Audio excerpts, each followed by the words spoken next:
Assalamu alaikum. My name is Osama Rida. I'm a degree student, business. Just my question is about Salah. You've mentioned and give us knowledge about Zakah and how it benefit our society. So what about Salah? Why we should gather in the mosque? What is the benefit of it for the community and the society? Thank you. Brother asked the question that in my lecture I gave the example of Zakat. What about Salah? What is the benefit of Salah?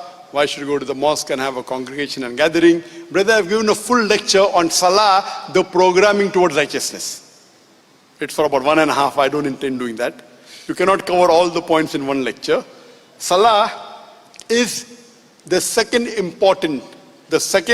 pillar of Islam. After Tawheed, believing in Allah, that there's no one except Allah subhanahu wa ta'ala worthy of worship, and Muhammad sallallahu alaihi wasallam, the messenger. The second is Salah. Our beloved Prophet Muhammad sallallahu alaihi wasallam said, the first deed that will be asked you on the day of judgment is about your Salah. And according to Imam al-Bahabi, not praying falls as the fourth major sin in Islam. Number 1 is shirk. Second is murder. Third is black magic. Fourth is foregoing Salah.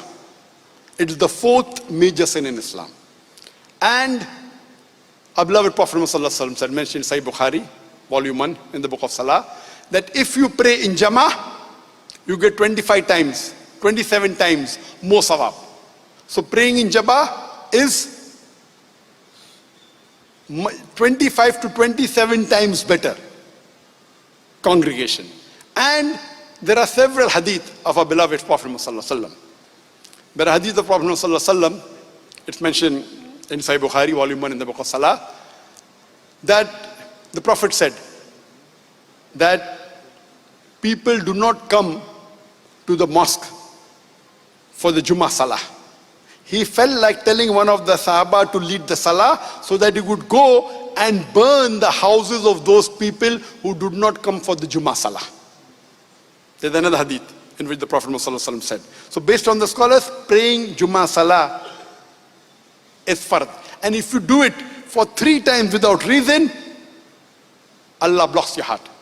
And according to Imam al-Bahabi, it is the 66th major sin in Islam.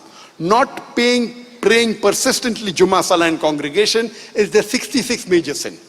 Imam al-Bahabi also says sin number 65, one sin before that, that persistently not praying in the mosque, in the congregation, Salah with Jama'ah without a valid reason.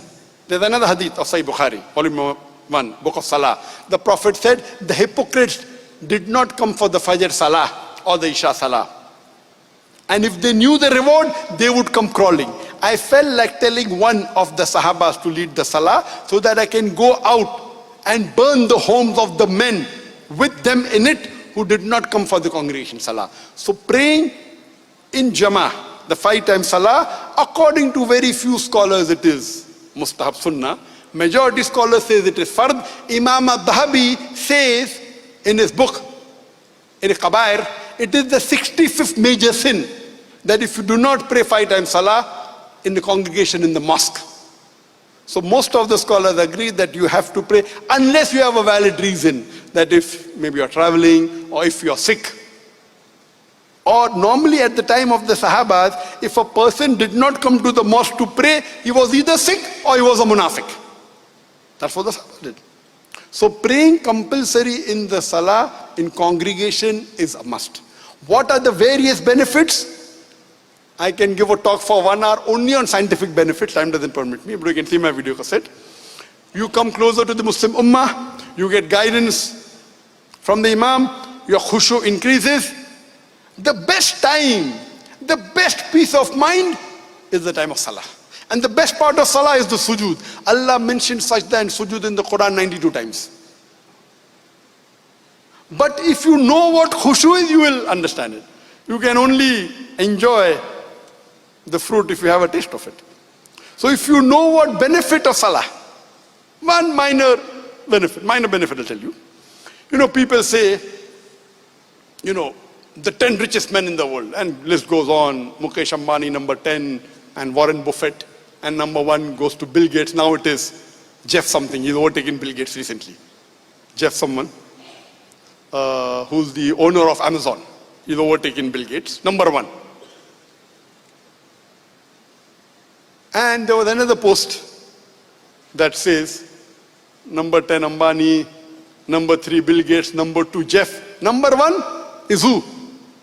A Muslim who offers 2 rakat of Sunnah Salah before Fajr. Because the beloved Prophet Muhammad Sallallahu Alaihi Wasallam said that if you pray 2 rakat Sunnah before Fajr, it is more valuable than the earth and the wealth in it.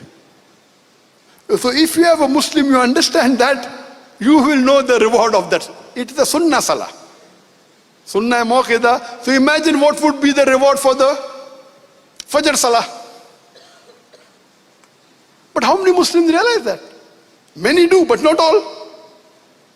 If you know that, once a businessman approached me, he's a billionaire, but the Zakir, I pray 4 times Salah, but I cannot get up for Fajr.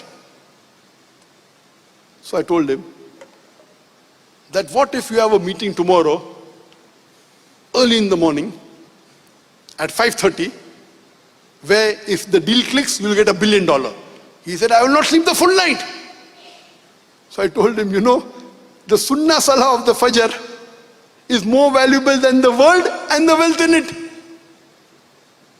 Trillions and zillions of dollars. So if you have that Iman, and if you have that faith, then you will realize what important it is. That's what the Prophet said. If the Munafiq knew what was the benefit of coming for the Isha Salah and Fajr Salah to the mosque, they would crawl coming to it. So unfortunately, most of us Muslims don't know the benefit.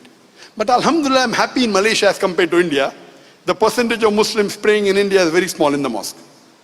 I would say less than 5%. But here, Alhamdulillah, I'm happy that the percentage of Muslims praying in the mosque is multiple times more than India and Pakistan.